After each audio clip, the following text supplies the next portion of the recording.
posición a favor, que nos indicarán por qué sí el arbitraje ad hoc debe retornar, y la posición en contra, que nos darán mayor alcance sobre las ventajas de un arbitraje institucional frente al ad hoc. Y sobre eso haremos una dúplica y réplica para que el público al final de esta disertación elija una postura a través de una votación virtual que la van a ver en nuestra fanpage, donde pueden ver la posición a favor y realizar los votos.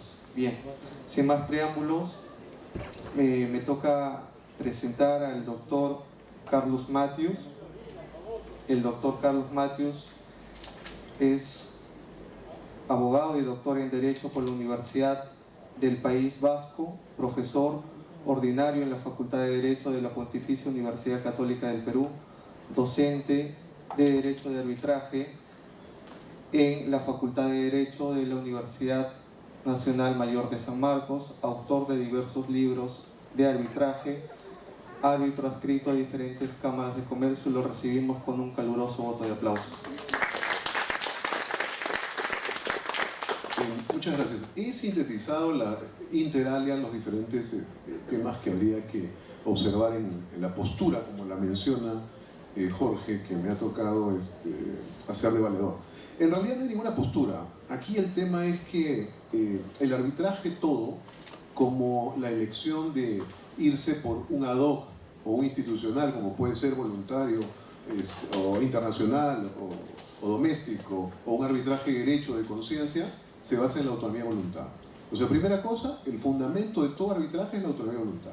Ese mismo fundamento es el que permite elegir a las partes, y tiene evidentemente rango constitucional, permite elegir bien el ad hoc, ¿no es cierto?, o el institucional. Segunda idea, esa decisión voluntaria, ¿no es cierto?, se adopta en base a cierto tipo de intereses o necesidades. Primero, procedimentales, ¿no?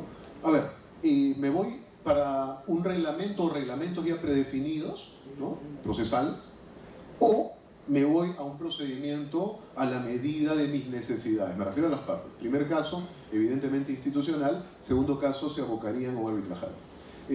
Económicas. ¿Les interesa a las partes pagar honorarios a una institución arbitral con el recargo de costes que se involucra? ¿O su decisión voluntaria es no hacerlo?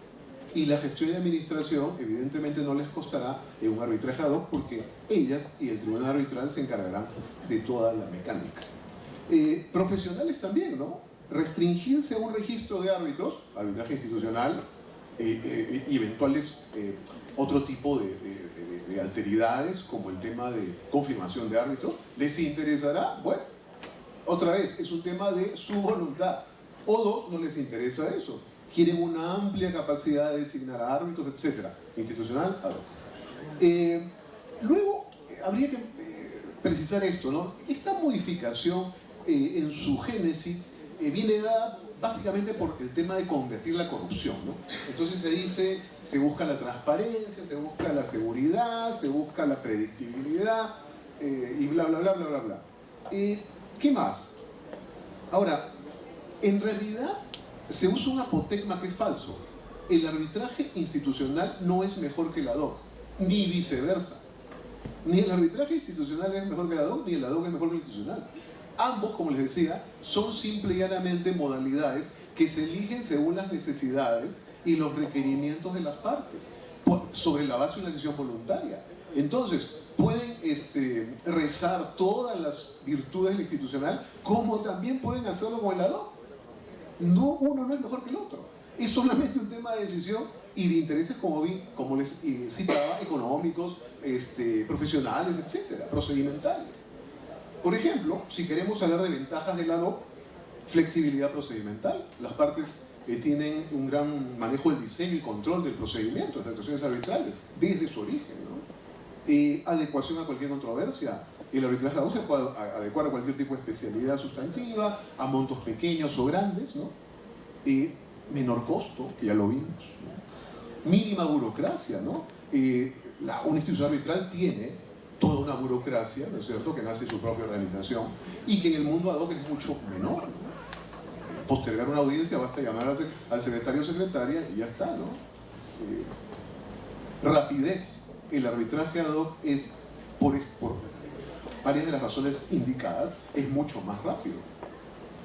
Ahora, esto de la corrupción, del tema de el ad hoc, el institucional va a ser la salvación, ¿no? El ad hoc es un nido de corruptos, ¿no?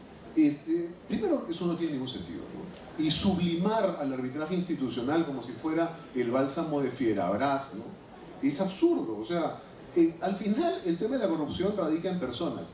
Y les cuento, hay personas en las instituciones arbitrales como también hay personas en el mundo del arbitraje ad hoc, ¿no? Entonces ambos tipos de arbitrajes están expuestos al mismo peligro. Luego, otro detalle.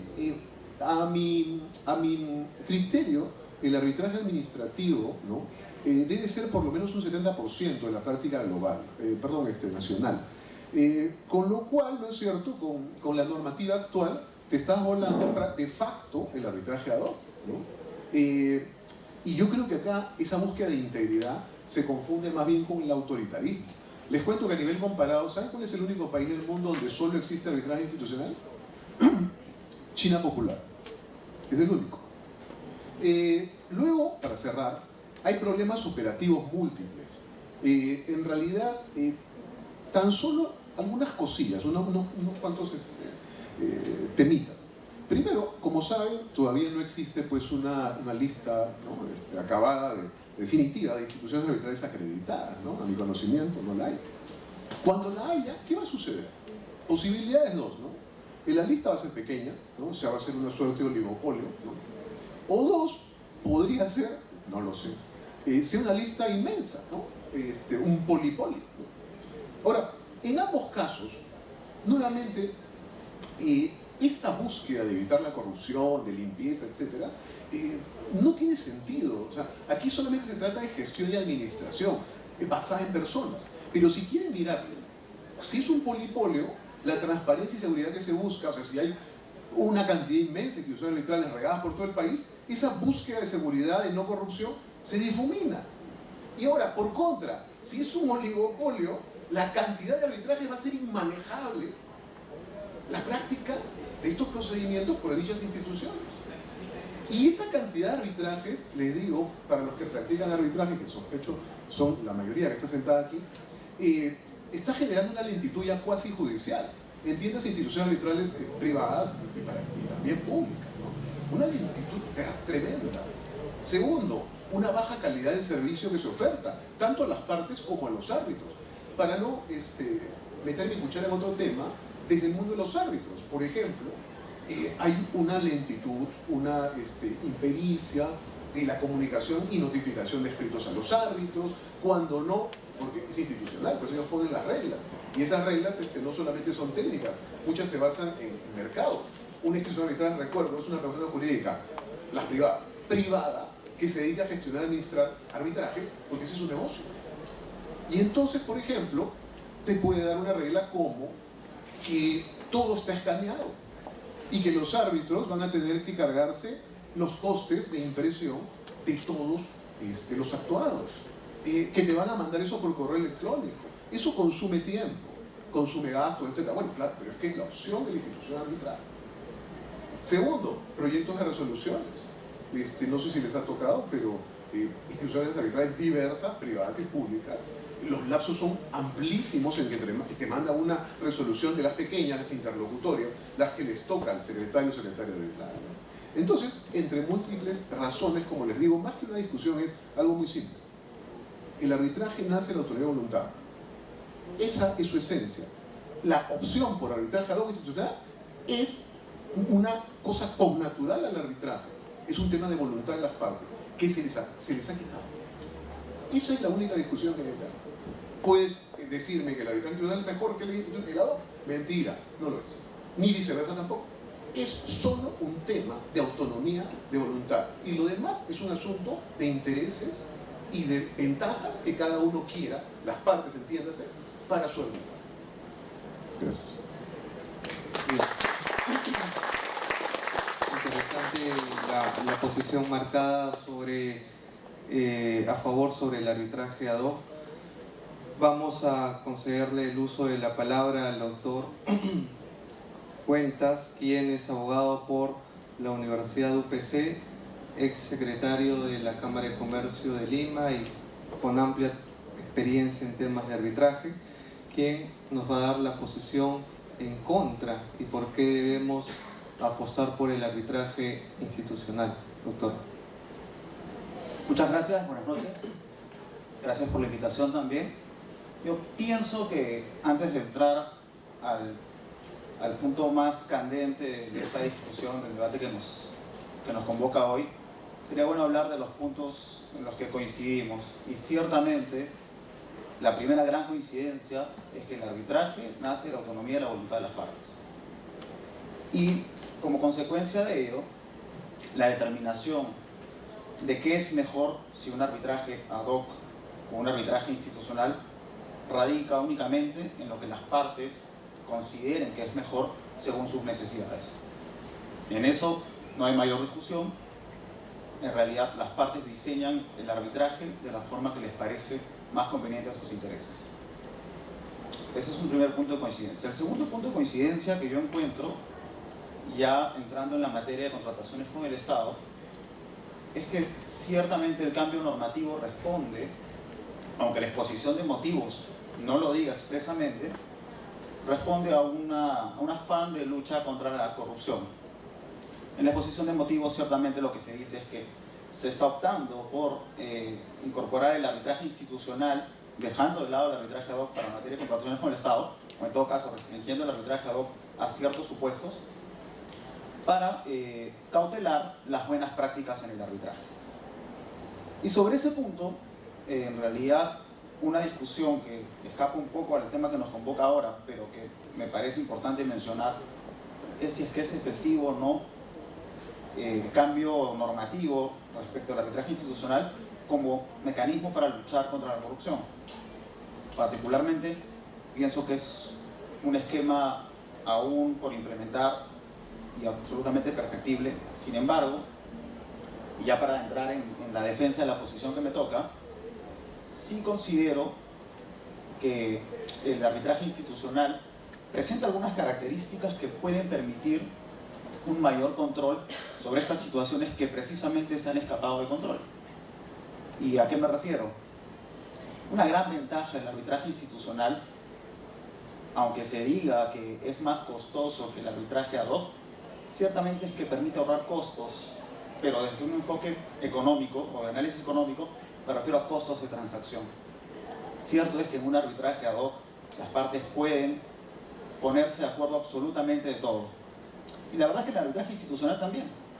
El arbitraje institucional no pretende superar la voluntad de las partes expresada en el convenio arbitral. Por el contrario, las reglas institucionales son supletorias a la voluntad de las partes expresada en el convenio arbitral. ¿Y en qué les permite ahorrar costos? Bueno, si es que fuese un arbitraje ad hoc, las partes tendrían que ponerse de acuerdo en el mecanismo de designación, en el mecanismo de recusación, en la forma de elección de los árbitros o de las características que estos deban reunir. Y obviamente llegar a todos estos acuerdos en el momento en el que el contrato se está celebrando les genera costos. Son costos de negociación. Costos de negociación sobre los cuales no tendrían que incurrir si, por ejemplo, incorporan una cláusula de una institución que ya tiene diseñado un reglamento para el procedimiento, que ya tiene diseñada una tabla de costos, donde ellos ya pueden saber de antemano cuánto podría costarles un arbitraje, y además un estatuto o código de ética que les permite saber qué condiciones o características deben reunir los árbitros que integren esa lista. Entonces, ciertamente, hay costos que las partes se ahorran si es que eligen una institución. Ahora, hay otra cosa que mencionó el doctor Matos y es cierta. Aquí hablamos de personas y a veces el case management no depende de la institución, sino de las partes, que por ejemplo puedan tener una estrategia procesal abiertamente dilatoria y que obviamente eso radica en el incremento de tiempo del arbitraje, y eso no es necesariamente un problema del reglamento de la institución o de los trabajadores de la institución, sino más bien del tribunal que puede ser ad hoc o institucional. No obstante, en una institución hay mecanismos de control para ciertas conductas. Por ejemplo, sanciones administrativas, como amonestaciones, como suspensiones en el registro o la exclusión del registro. Entonces, de alguna manera, la institución tiene mecanismos que implementa y que permiten que el arbitraje pueda superar algunas situaciones que, en el caso de un arbitraje ad hoc, implicarían que el propio tribunal incurra en ese costo, es decir, que el propio tribunal o resuelva una recusación o resuelva una cuestión administrativa como los costos, o que en última instancia tenga que decidir sobre algún otro incidente que se haya suscitado en el arbitraje. Eso por un lado. De otro lado, ya como opción legislativa, de haber dejado el arbitraje institucional como opción para los arbitrajes en materia de contrataciones, a mí me parece que desde un punto de vista macro es mucho más fácil controlar o regular el comportamiento de las instituciones que tienen que estar en un registro aprobado por OCE que controlar la infinidad, y lo digo así, infinidad, porque no se conoce con exactitud el número de arbitrajes ad hoc o de árbitros que han tenido arbitrajes no institucionales en materia de contrataciones. Entonces, llegar a determinar este conjunto de arbitrajes ad hoc fue siempre complicado. No obstante, es mucho más fácil controlar a las instituciones que permanezcan en un registro. Ahora, por control me refiero a establecer algunas pautas o reglas mínimas que permitan un seguimiento de estas conductas que precisamente se pretenden reprimir, básicamente ligadas a corrupción o a malas prácticas en el arbitraje. Es cierto, pueden haber muchas instituciones, o sea, puede haber un efecto adverso que proliferen las instituciones. Finalmente no se requieren tantos requisitos para crear un centro de arbitraje como sí, por ejemplo, para un centro de conciliación.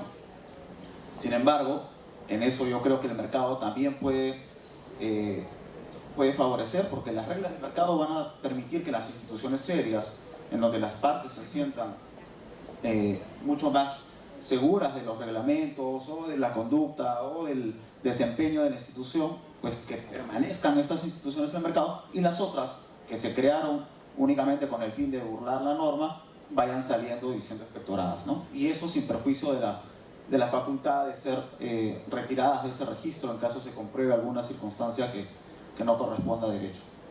Y hay otro tema que me parece importante señalar, que el respaldo de una institución desde el punto de vista del servicio sí tiene una razón de ser, y es que no conozco un caso en Indecopi en donde las partes por cuestiones de servicio hayan generado un reclamo o una denuncia contra un árbitro de un tribunal ad hoc. Y bueno, no nos equivoquemos, el arbitraje y el acceso a la justicia son servicios. Sin embargo, sí hay reclamos y sí hay denuncias presentadas en Indecopi por cuestiones de servicio en arbitrajes institucionales. Ahora, cierto es que algunas partes lo utilizan como un mecanismo para cuestionar las decisiones que no les gustan, pero también hay reclamos vinculados, por ejemplo, a las demoras innecesarias o que no tienen una explicación sustentada, o, por ejemplo, algún costo que les haya parecido indebido o alguna expectativa no cumplida, siempre desde el lado del servicio, no desde el fondo de la controversia. Entonces, todas estas razones permiten a las partes, al momento de señalar a una institución para que maneje su arbitraje, tener algunas seguridades y no incurrir en algunos costos en los que sí tendrían que incurrir si estuvieran en un arbitraje ad hoc. Otro punto importante es el tema de asunción de riesgos. En un arbitraje ad hoc, las partes asumen el riesgo de que su propio tribunal resuelva incidentes que se generen en ese arbitraje, llámese recusaciones o cuestiones administrativas, ¿no? En una institución, los estatutos prevén que estas cuestiones administrativas las resuelva otro órgano, como puede ser la Corte Superior de Arbitraje en la Católica o el Consejo Superior de Arbitraje en la Cámara de Comercio de Lima. Me parece que con eso resumo de manera breve algunas ventajas y bueno, quedó a la dúplica. Interesante es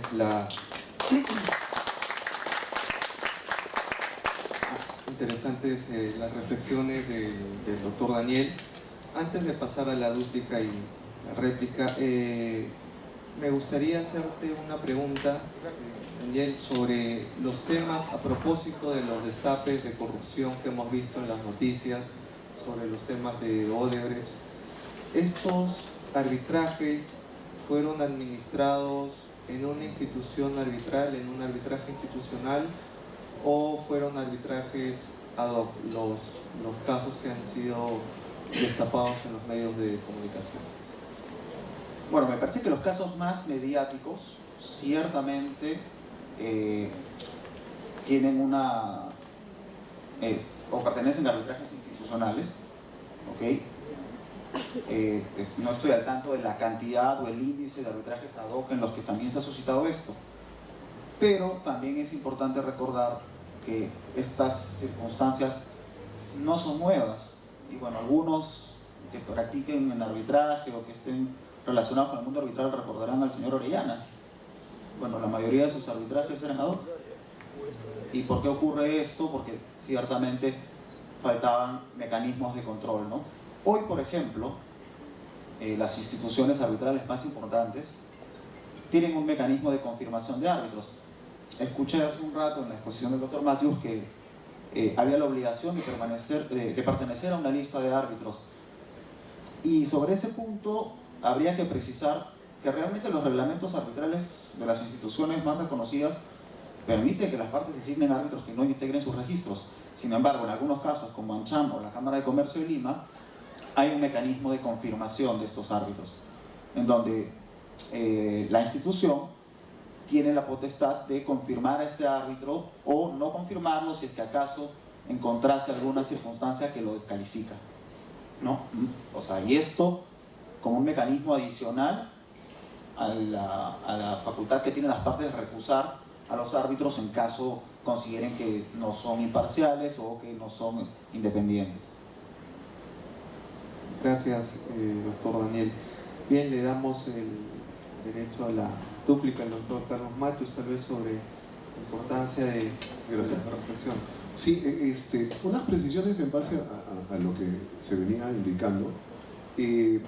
Claro, la pregunta que hizo Jorge y además una de las ideas que usó el profesor tienen que ver con una reflexión que quizá no detallé suficiente. La corrupción no está en quién gestiona o administra, la corrupción está en las personas, ¿no? Ahí está la corrupción.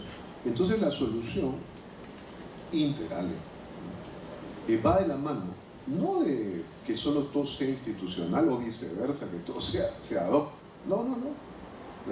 La solución va en el tema de la designación del árbitro. Al final, el asunto es a quién designas como árbitro. Entonces, lo que habría que preocuparse es en ese procedimiento que puede ser un procedimiento potente, serio, que a veces se toma a la buena de Dios, de una manera poco profesional. Pero a lo que iba, ¿no? El tema está en aprender a seleccionar, a designar árbitros profesionales, ¿no? Entonces, si tú designas un árbitro no corrupto y profesional, estás eliminando la base principal que afecta a los arbitrajes. Y por eso que tampoco me parecía relevante el hecho de que los escándalos pivoten sobre arbitrajes institucionales, porque no tiene nada que hacer, es lo que yo les vengo diciendo. Ni que sea institucional, ni que sea dado. Ambos tienen, como en cualquier país civilizado del mundo, salvo China y Perú, tiene que haber institucionalidad, y las partes elegirán lo que crean conveniente. Dos, el tema de, y cito, ad literam, como decía el profesor, control, ¿no? Les recuerdo, todos conocen meridianamente arbitraje aquí, que el arbitraje administrativo es el arbitraje especial en nuestro país que está más supervisado y controlado. Entonces el asunto no es eso, el asunto es simplemente saber elegir al árbitro, o saber elegir. Hace unos años publiqué un libro que me fascinó porque justamente trata de eso, ¿no? De la selección del árbitro.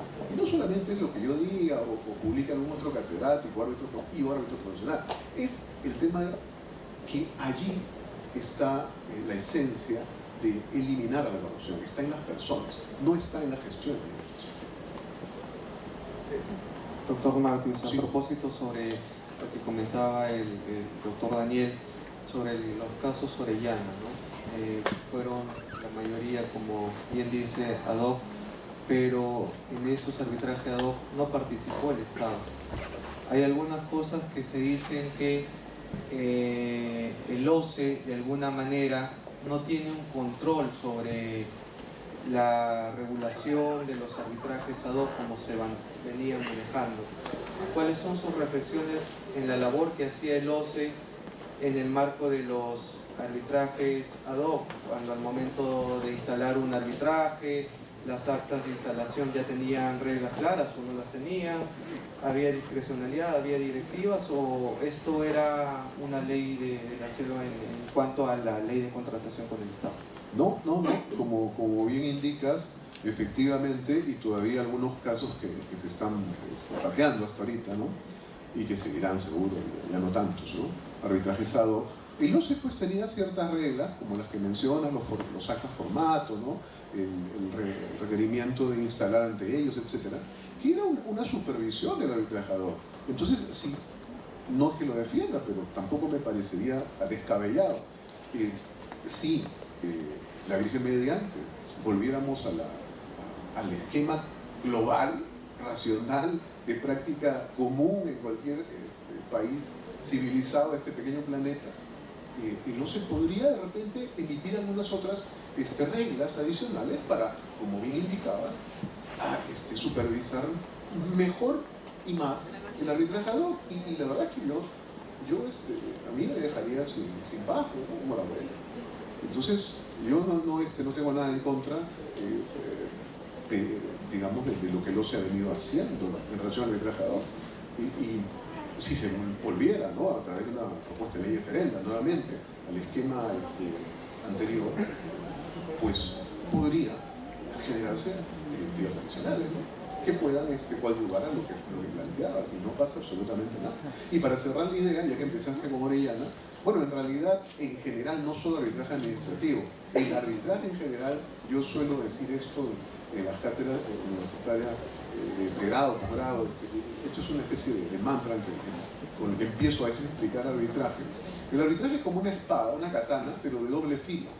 Entonces, si alguien sabe utilizar el arbitraje, puede ser muy peligroso, tanto para el opositor como para el mismo sujeto que la está blandiendo. Entonces, ¿qué sucede acá? Que bueno, Orellana, de lo que tengo entendido, lo que utilizó pues para pillarse todo este tema inmobiliario, etcétera, fue la ley de arbitraje, como mencionabas, y interalia el artículo 14, ¿no? De extensión del convenio arbitral a las partes conciliatarias, que es un tema complicadísimo y que en realidad se entendió mal, no solamente por los operadores arbitrales, sino también por los judiciales, ¿no? Y que luego han tratado un poco de arreglar el asunto. Si les interesa, acabo de publicar un libro sobre eso en España, pero lo pueden pillar vía Amazon o lo que sea. Es un tema que a mí me ha interesado mucho. Yo siempre escribo sobre lo que me interesa, y generalmente lo que es de interés es lo complejo, ¿no? Y ese es un tema no sencillo, ¿no? El tema de extensión a partes conciliatorias. Para ir concluyendo, doctor Daniel, sus últimas ideas sobre tal vez las reflexiones sobre, ya se habla mucho tal vez en el Congreso, sobre si el arbitraje ad hoc nuevamente debe regularse en el marco de la ley de contratación con el Estado. ¿Qué retos debería asumir el OCE si es que nuevamente volvería a administrar de alguna manera los arbitrajes ad hoc, o usted piensa que deberíamos seguir con el arbitraje institucional como lo estamos haciendo en materia de contratación con el Estado actualmente? Okay, bueno, primero, es cierto que el tema de corrupción no radica en el arbitraje que se elija, ya sea institucional o ad hoc, sino en las personas, y también en la designación de los árbitros, ¿no? que es realmente un aspecto importante y básicamente el eje central sobre el cual uno tendría que poner la lupa para la lucha anticorrupción. No obstante, pienso en realidad que ese cambio normativo debe tener la oportunidad de probar su eficacia, ¿no? O sea, este cambio es del 2017 y no tenemos todavía métricas para saber si es que funcionó o no, pero sí sabemos que el arbitraje ad hoc ya estaba contemplado por un buen tiempo en la norma de contrataciones con el Estado y bueno, ha probado sus falencias, ¿no? Es un sistema falible, no digo que el sistema del arbitraje institucional sea infalible, pero pienso que podría dejarse la oportunidad de ver y probar su eficacia respecto a los objetivos por los cuales ha optado por este cambio normativo.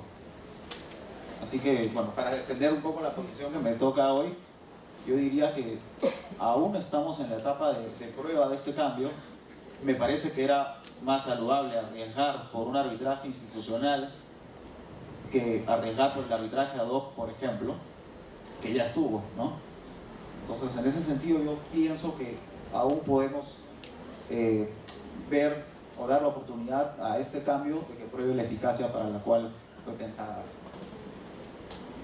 Bien, con esto concluimos. No quiero laudar ni nada, solamente invitarlos a que de alguna manera voten a través de nuestras redes sociales la posición que ustedes estiman pertinente, una posición a favor del ad hoc o una posición en contra del arbitraje ad hoc, con lo cual pido un fuerte voto de aplauso para los colegas.